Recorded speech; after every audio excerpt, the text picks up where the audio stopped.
दोस्तों, गुरुजी ने online channel में आपका स्वागत है। आज का जो टॉपिक है वो है प्रमुख शिलालेख एवं प्रशस्तियाँ।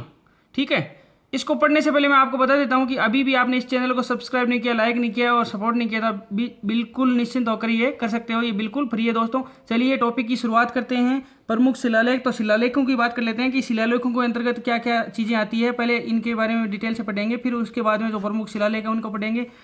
ये क्या शिलालेख होते हैं? ये पाषाण, पट्टिका और स्तंभ शिला और ताम्रपत्र पर, मूर्तियों पर आदि पर खुदे हुए मिलते हैं। और इसमें क्या हो सकती है? इसमें हो सकती है वंशावली, हो सकती है किसी राजा की विजय, हो सकती है किसी का दान पुण्य, हो सकता है किसी की उपाधि, हो सकती है किसी का कोई शासकीय नियम, हो सकता है। ये सारी चीज़ें शिलालेख में ये उत्कीर्ण करवाए जा सकते हैं। और ये किन किन के द्वारा करवाए जा सकते हैं? ये राजाओं के द्वारा करवाए जा सकते हैं, रानियों के द्वारा, मंत्रियों के द्वारा, या फिर गणमान्य जो नागरिक होते हैं वो शिलालेख को खुदवा सकते हैं और इन उत्कीर्ण करवा सकते हैं। चलिए, जो प्रारंभिक शिलालेख अपने को मिलते हैं उनकी भाषा थी वो थी संस्कृत, और उसके बाद में जो मध्यकालीन में मिलते गए वो फारसी, उर्दू, राजस्थानी आदि भाषाओं में मिलते गए। चलिए इसके अलावा बात कर लेते हैं। यहाँ पर एक वर्ड आया प्रशस्ति। ये प्रशस्ति किस वर्ड, दोनों लगभग सिमिलर ही हैं, लेकिन प्रशस्ति में क्या होता है? प्रशस्ति में ये होता है कि इसमें किसी एकमात्र किसी शासक की उपलब्धियों की, किसी मतलब मात्र किसी शासक की उपलब्धियों की यशोगाथा होती है उसे। जैसे मान लो आपको मैं एग्जांपल बता देता हूं कि महाराणा कुंभा है, उसने क्या करवाया था? कीर्ति स्तंभ प्रशस्ति। तो ये एकमात्र शासक के द्वारा इसकी शासक की यशोगाथा है, तो इसको प्रशस्ति बोलेंगे। चलिए बिना किसी वक्त गंवाए अपन पढ़ लेते हैं। पहला नंबर जो शिलालेख पढ़ेंगे वो पढ़ेंगे अपन गोसुंडी शिलालेख। गोसुंडी शिलालेख, चलिए ये हुआ था, ये सेकंड जो शताब्दी थी ईसा पूर्व, वहाँ पर ये उत्कीर्ण करवाया मिला था। और उसके बाद में इसका जो प्राप्ति स्थल है वो कहाँ पर है? प्राप्ति स्थल है इसका गोसुंडी गांव है। गोसुंडी गांव, नगरी चित्तौड़गढ़, नगरी चित्तौड़, यहाँ से ये प्राप्त हुआ था। उसके अलावा इसकी जो भाषा है, ये भाषा थी संस्कृत और लिपि इसकी थी ब्राह्मी, ब्राह्मी। चलिए इस लेख में क्या था? इस लेख में यह था कि प्रस्तुत लेख में जो संकर्षण और वासुदेव के जो पूजा ग्रह के चारों ओर पत्थर की जो चारद्वारी बनाने और गजवंश के सर्वतात द्वारा अश्वमेघ यज्ञ कराने का इसमें उल्लेख मिलता है। यानी एक तो इसमें मिलता है अश्वमेघ यज्ञ का उल्लेख है इसमें, जो गोसुंडी शिला का लेख है इसमें, और वासुदेव के जो पूजा ग्रह है उनके बारे में अपने को जानकारी मिलती है। और इस लेख की मान्यता ये है कि द्वितीय शताब्दी ईसा पूर्व में जो भागवत धर्म का प्रचार होता था और अश्वमेघ यज्ञ, इनके बारे में अपने को जानकारी प्राप्त होती है। तो बेसिकली ये गोसुंडी शिलालेख है, ये कहाँ से प्राप्त हुआ था ये इसमें ज़्यादा इंपॉर्टेंट लग रहा है मुझे, और भाषा है संस्कृत, ये इसमें ज़्यादा इंपॉर्टेंट है। चलिए इसके अलावा ये अश्वमेघ यज्ञ की जानकारी मिलती है, वासुदेव के जो पूजा ग्रह है उनके बारे में जानकारी मिलती है, और गजवंश के जो सर्वतात थे द्वारा उसने ये अश्वमेघ यज्ञ कराया था। चलिए दूसरे नंबर के लेख की बात कर लेते हैं, मानमोरी अभिलेख। मानमोरी अभिलेख, चलिए इसमें बात करेंगे। ये जो प्राप्ति स्थल है इसका, वो प्राप्ति स्थल है मानसरोवर झील, और ये मानसरोवर झील है चित्तौड़। मानसरोवर झील के ये तट से प्राप्त हुआ था, ठीक है। और इसकी भाषा भी संस्कृत है। और ये किसको मिला था? ये मिला था कर्नल टोड को, ठीक है, कर्नल टोड को मिला था। इसमें क्या क्या अपने को विशेषता क्या है इसकी? इसमें विशेषता ये है कि अपने को एक चित्तौड़ की जो प्राचीन स्थिति है, चित्तौड़ की प्राचीन स्थिति एवं जो मौर्य वंश के इतिहास का अभिलेख, मौर्य वंश की जानकारी मिलती है इससे, और चित्तौड़ की जो प्राचीन स्थिति है उसकी अपने को जानकारी प्राप्त होती है। इस लेख से ये ज्ञात होता है कि धार्मिक भावनाओं से अनुप्राणित होकर मानसरोवर झील का निर्माण करेगा। यानी ये मानसरोवर झील का निर्माण इसलिए करवाया गया था, किसी न किसी इसमें धार्मिक भावना को ओतप्रोत था, इसलिए इस बात की भी इससे जानकारी मिलती है। और इतिहास दोस्तों ये भी कहता है कि जो कर्नल टोड है ये अभिलेख को इंग्लैंड जाते समय समुद्र में फेंक गया था, ठीक है। तो दो मैंने आपको लेख बता दिए, मानमोरी अभिलेख, लेकिन इस प्राप्ति स्थल आप ध्यान रखना, प्राप्ति स्थल है मानसरोवर झील चित्तौड़। ये आप ध्यान रखना, इसकी भाषा आप ध्यान रख लेना संस्कृत। और इसके किसके बारे में विशेषता इसकी नॉर्मल ये है कि ये चित्तौड़ की प्राचीन स्थिति के बारे में बताता है और मौर्य वंश के इतिहास के बारे में बताता है। चलिए जो तीसरा नंबर का अभिलेख है उसकी बात कर लेते हैं। तीसरा नंबर का अभिलेख बहुत ही इंपॉर्टेंट है, बिजोलिया अभिलेख। ठीक है, ये कहाँ से प्राप्त हुआ था? ये हुआ था, पहले इसकी सन पढ़ लेते हैं अपने को। ये हुआ था फरवरी, जो 5 फरवरी 1170 ईसा पूर्व के आसपास मिलता है इसका उल्लेख। और ये शिलालेख है वो जैन श्रावक लोलाक था, एक जैन श्रावक लोलाक ने जो मंदिर के निर्माण की स्मृति में इसको बिजोलिया अभिलेख को बनवाया था। ये कहीं से जानकारी प्राप्त हुई है। चलिए उसके बाद में इसका बात कर लेते हैं प्राप्ति स्थल की। प्राप्ति स्थल ये जो है प्राप्त हुआ था बिजोलिया कस्बे के, बिजोलिया कस्बे में है एक मंदिर है पार्श्वनाथ। पार्श्वनाथ मंदिर की जो पार्श्वनाथ मंदिर का जो परिसर है उसके एक बड़ी सी चट्टान है, उससे ये वहाँ से ये उत्कीर्ण है, वहाँ पर ये उत्कीर्ण है, वहाँ से ये अपने को प्राप्त हुआ था। इसके जो रचयिता है उनकी बात कर लेते हैं। रचयिता हैं वो है गुणभद्र। ठीक है, आप ध्यान रखना ये चीज़ें पूछी जाती है एग्जाम में। और इसकी जो भाषा है वो संस्कृत भाषा। ठीक है, उसके अलावा इसमें बताते हैं कि 93 पद्य हैं इसमें।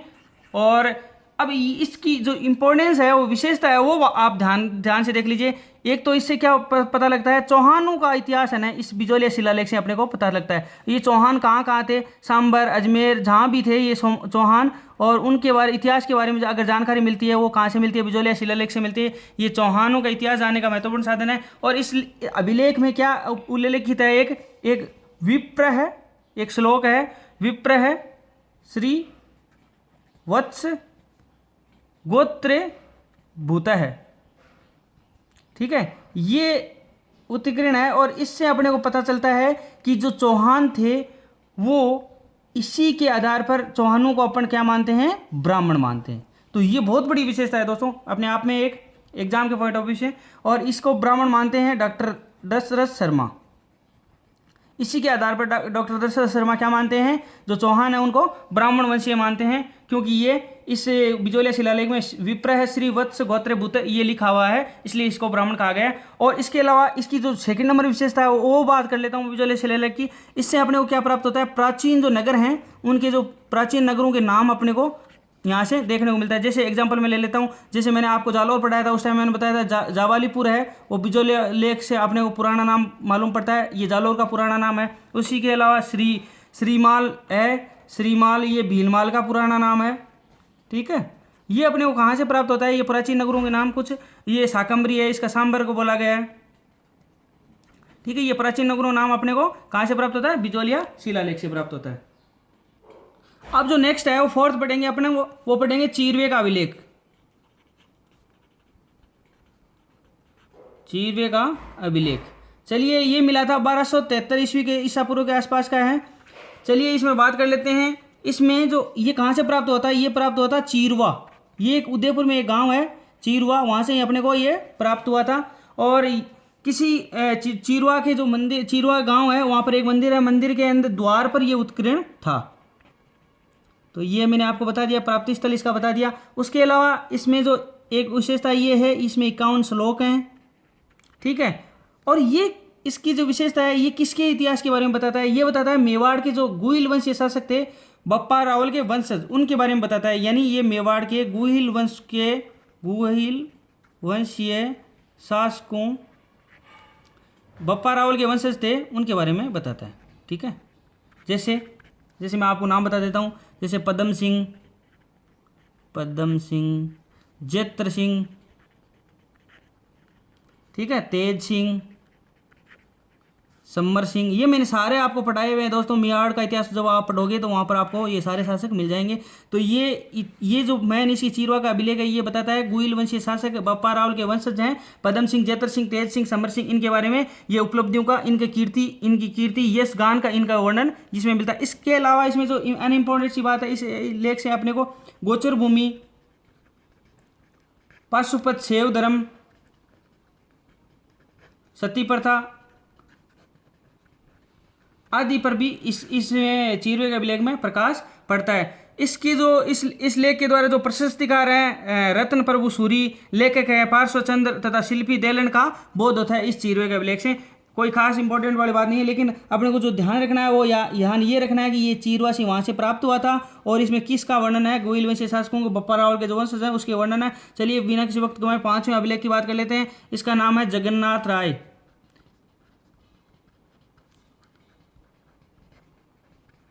अभिलेख 1652 ईस्वी। ठीक है, अब इसमें क्या है, इसमें ये मिला था, ये जो उदयपुर में एक है जगन्नाथ राय मंदिर, जो मैंने जगत सिंह आपको पढ़ाया था मेवाड़ के इतिहास में, उस टाइम मैंने आपको बताया था इसके बारे में, बहुत डिटेल से भी बताया था उस टाइम। तो आप एक बार फिर यहाँ पर जब अभिलेख अलग से बात हो रही है तब आप सुन लीजिए फिर कि ये उदयपुर में जो जगन्नाथ मंदिर है, जगन्नाथ राय मंदिर किसके द्वारा बनाया गया था, जगत सिंह के द्वारा बनाया गया था। और वहाँ पर ये एक सभा मंडप है, वहाँ पर ये शिलालेख उत्कीर्ण है। ठीक है, जगन्नाथ मंदिर में ये जान लीजिए वहाँ पर ये उत्कीर्ण है, यहाँ से अपने को प्राप्त हो गया। और ये किसके लिए उपयोगी है, ये मेवाड़ इतिहास है उसके लिए उपयोगी है, मेवाड़ इतिहास के लिए। ठीक है, और वहाँ से अपने को यहाँ ऐसे मिलता है कि बप्पा रावल से और जगत सिंह के बीच में जितने भी शासक हैं उनके बारे में अपने को यहाँ से शासकों की जो उपलब्धियाँ उनके बारे में अपने को इससे जानकारी प्राप्त होती है।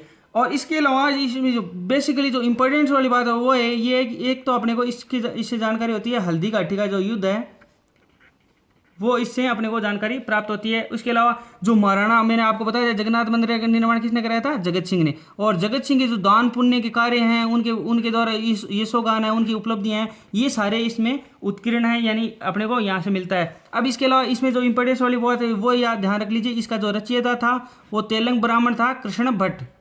ये बहुत इंपॉर्टेंट है दोस्तों, जो रचयिता वास्तुकार हैं तो इनके बारे में आप जरूर ध्यान से रखिएगा क्योंकि ये एग्जाम में अक्सर पूछे जाते हैं। इसके अलावा जो इसमें इंपॉर्टेंस वाली बात है वो है ये कि ये जो मंदिर है ये जो पंचायतन शैली का है,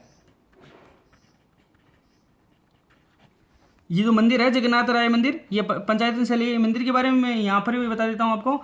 और इसके अलावा इसमें जो जगन्नाथ राय जो मंदिर है इसका वो जो वास्तुकार था वो था भाणा। ये मैंने आपको उस टाइम बता दिया था लेकिन एक बार वापस बताते हैं, जब अभिलेखों की अलग से बात हो रही है। 6ठे नंबर की बात कर लेते हैं, आमेर का लेख, आमेर का अभिलेख। ठीक है, और ये 1612 ईस्वी की आसपास प्राप्त हुआ था। और इसमें क्या मिलता है अपने को, इसमें मिलता है जो आमेर के जो कच्छावा वंश है ना,